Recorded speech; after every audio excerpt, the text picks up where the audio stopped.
Tutors, tutors, we have them here. Tutors, the only place that has them. Thank goodness we have this idea and no one else has it. And we are working these tutors, all of them, for our business. We have all of them. No one else has them. Wow, this looks like a classic example of a monopoly. But what is a monopoly? Let's ask the students of Professor Elon's Econ class. A monopoly is a firm that controls all of the supply in a given market. Since a monopolistic firm is the only supplier of a given product, they can set any price it wants for the product, making the firm a price maker. Since in this given scenario, all the tutors in the area are provided only by Celine and Francisco, this makes them a natural monopoly, much like the electricity companies are a natural monopoly. Monopolies came to the U.S. along with the colonial administration.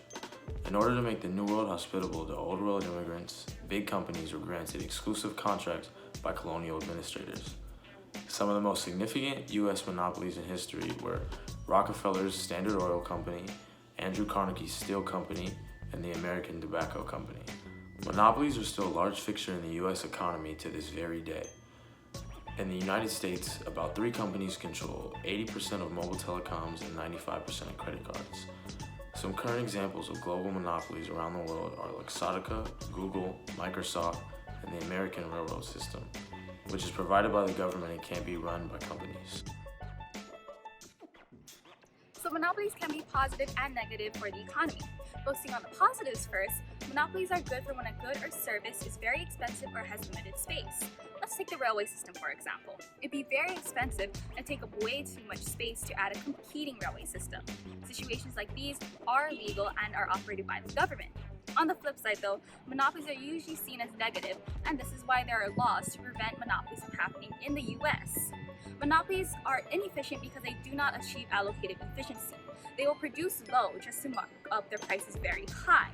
In this situation, monopolies do not produce the optimal quantity for society, leaving deadweight loss. Deadweight loss is a loss of efficiency when the market is not at equilibrium. It's graph time! Alright, let's talk about monopolies. In order to be classified as a monopoly, a firm has to be a single or the most dominant firm in the market. As a result, the monopoly represents the entire market. Monopolies are usually characterized by high barriers to entry. The monopolist firm produces goods that have no close substitutes. Most importantly, monopolies are price makers. There also is a situation where asymmetric information occurs. As a monopolist is assumed to be a single supplier, the AR curve is the market demand curve. Due to this, the AR equals to D curve is downward sloping, as the monopolist must reduce its prices in order to sell more output. The slope and or gradient of the MR curve remains at twice of that of the AR curve. The MR must fall at a faster rate as to allow for the fall of the AR curve. A monopolist that strives for revenue maximization will supply at an output level where the marginal revenue equals to 0 at the output of QRM and charge a price of PRM respectively. Meanwhile, a monopolist that focuses on profit maximization will supply at an output level where the marginal cost equals to the marginal revenue at the output of QPM and charge a price of PPM respectively. Meanwhile, the average cost remains at AC1. The monopolist will earn abnormal profit where the area is shaded in red. A monopolist might deliberately choose to operate at a loss in the short run in order to prevent new entrants from entering into the industry or to force out a competitor firm. Under most circumstances, this is more than likely to be characterized as illegal. The marginal revenue equates to 0 at the midpoint of the AR curve. At the left of this midpoint, the demand remains relatively price elastic. A monopolist will refrain from operating on the inelastic part of the AR curve, as the marginal revenue will turn negative. Thereby, the profit and the revenue will not be maximized. In order to understand monopoly and its inefficiency, we need to understand the cases of productive inefficiency and allocative inefficiency. Productive inefficiency occurs when a profit-maximizing monopolist lacks an incentive to operate at the lowest point of its average cost curve. It can limit supply, enabling it to charge a higher price compared to the cases of competitive markets. Allocative inefficiency occurs when a profit-maximizing monopolist lacks the incentive to supply where the price equals marginal cost. This happens because of the lack of competition. Instead, it operates where the price is greater than the marginal cost. If a market were to be more competitive, the output would be at QPC and the price would be at PPC. The resulting welfare loss is shown by the area shaded in yellow. The area shaded in purple represents the consumer surplus transferred to the monopoly firm.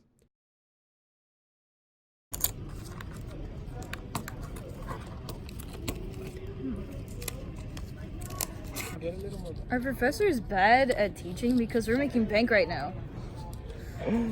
Dude, I know, but think bigger though. We're the only place that has tutors and everyone is super desperate for them. Oh, good morning, fellow students. We'll set up next to you guys, alright? Tutors, come get your tutors. This is a new and improved tutoring app. With one click on your phone, you can get a whole new tutor. For the low student discounts, everything is cheap. The tutors are good. Everything is good. What's with this guy? He's gonna make us have to lower our prices. God. You know what? I'm calling Kira.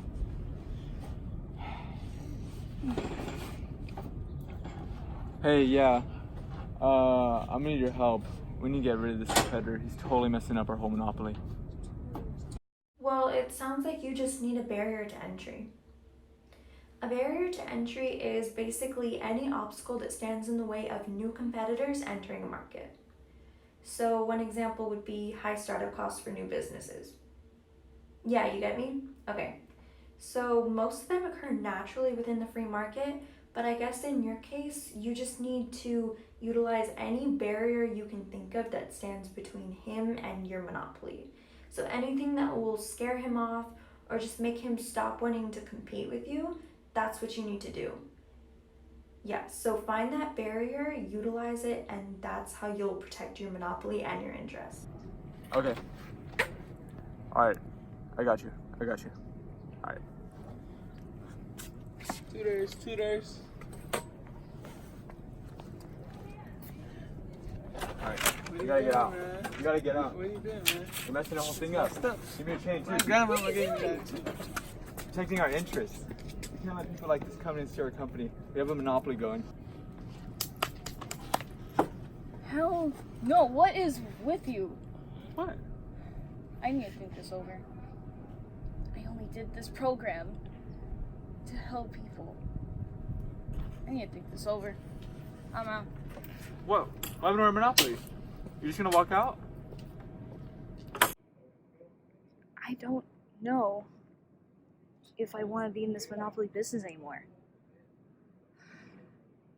What should I do? Wow, that sounds awful. Did you know in the United States monopolies are illegal? Although some natural monopolies do exist. If you want to stop him, you could file for an antitrust lawsuit, or you could just set up a competing business. Just be careful when you set up that competing business. You don't want to set prices with your competitors either, because in that point you just become an oligopoly of firms acting as a monopoly. It doesn't really change the outcome. I think that's a good idea. Thank you.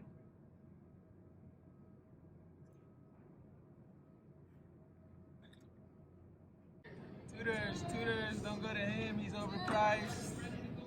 Tutors. Cheap tutors. Wow, things seem a little bit tense around here. How's business going? It was all good until Celine decided she didn't pay well with others, and now she's undercutting my prices and I'm not making as much money. Well, maybe you won't make as much money, but it might not be such a bad thing that you're no longer a monopoly. Let's talk to my friend Yash. He's good at graphs.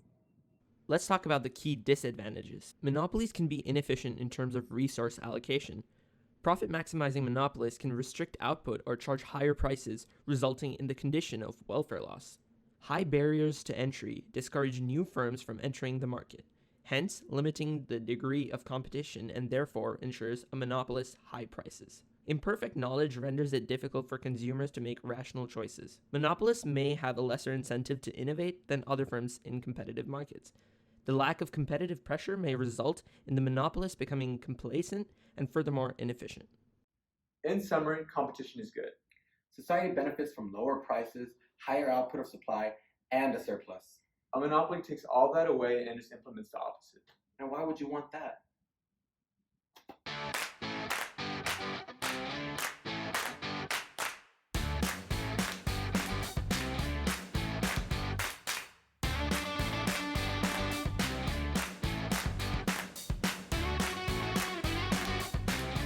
2. Okay. Ready? Yeah. Okay. In summary, competition is good. Society benefits. Oh my god, alright. No, we don't have to Okay.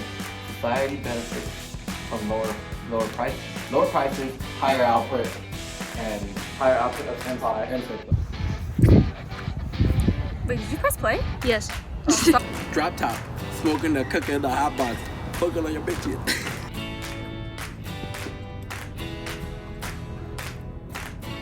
Alright, get out. Be a kid. Alright, grab my baby. Did it snap off? Oh shit! Our professor's bad at teaching because we're making bank right now. Thank goodness. Think bigger. Literally, they don't have any other option than to come to us. Like, we're literally making bank on these people. Like, we're the only tutors. We're taking this market by the hand.